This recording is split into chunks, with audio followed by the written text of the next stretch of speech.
Pastor Tim coming to you again from Bend and Momita United Methodist Churches in Central Texas, um, taking care of to proclaim Christ and do the work of the people in the midst of the smaller towns of Central Texas. We have been doing a podcast on the Bible because we figure that the Bible's a difficult book to try to absorb, and any amount of knowledge or any amount of help that you can get to prepare yourself for either reading it or studying with others is helpful. So we've been doing Genesis, and we've come to Cain and Abel, the two sons of Adam and Eve. And it says, notice it says that when they gave birth, he said, with God's help, I gave birth to these two sons. So he's still giving gratitude to God, even though their relationship has been broken. God is still in the relationship, trying to repair that relationship. And so Cain and Abel become, Cain becomes a farmer, and Abel becomes, let's see, Abel was with the flocks. He was a herdsman. And so Cain and Abel choose different professions, both useful for the community, both necessary for the community, but different. And anytime there's a difference, sometimes there's a difference of interest. And there's a conflict underneath the surface of this story of Cain and Abel, because the herdsmen and the planters, the farmers, were often at odds, because the sheep and the goats would go through the fields and eat what the farmers were and the orchard keepers were trying to grow. And so they would typically be at odds with each other. There was not fencing, there was not division of property like we have it today.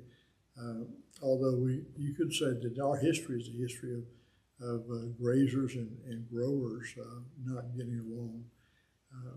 But so there's a bigger conflict underneath the surface. But Cain brings his offering, and Abel brings his offering. We don't know anything different about the two offerings. It says the first of the herd is what Abel offers, and maybe that's the better one. There's a lot of speculation about why God chooses one over the other. But really, the question is not what God chooses. The question is what we choose. And Cain decided to be jealous of Abel. And so in ensuing violence ends up with Abel's death. And so this is the first murder, and the violence has been with us ever since. We've been doing each other. Anytime there's a difference of interest, a conflict of interest, a jealousy, anger, when there's not community, when there's not relationship, it ends up in conflict and oftentimes violence. As you can see, violence all around the world. But that is not God's desire. So God punishes Cain for this first murder and tells him he must roam the earth. It explains the nomadic existence of the Jewish people, even through Cain, even through Moses, Abraham and Moses. There tend to be a nomadic people, and Cain's afraid that because he's killed somebody, that he'll be punished out in the world. And so he said, God said, I'm going to put a mark on you, and anybody who touches you, when they see that mark, they'll ensue punishment from me. So it's a protective mark. Sometimes we talk about what the mark of Cain is. It's not a curse. It was a protection that's supposed to protect him from the violence of others. It also lets us know that there are not just Adam and Eve and Cain and Abel in the world, that there are other people in the world, that wasn't the source of all human beings.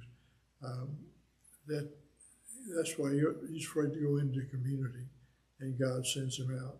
So we have what was began with disobedience from God with Adam and Eve has ended up in violence, with one person attacking another, which is what happens when we don't follow the ways of God, which are really the ways of living together.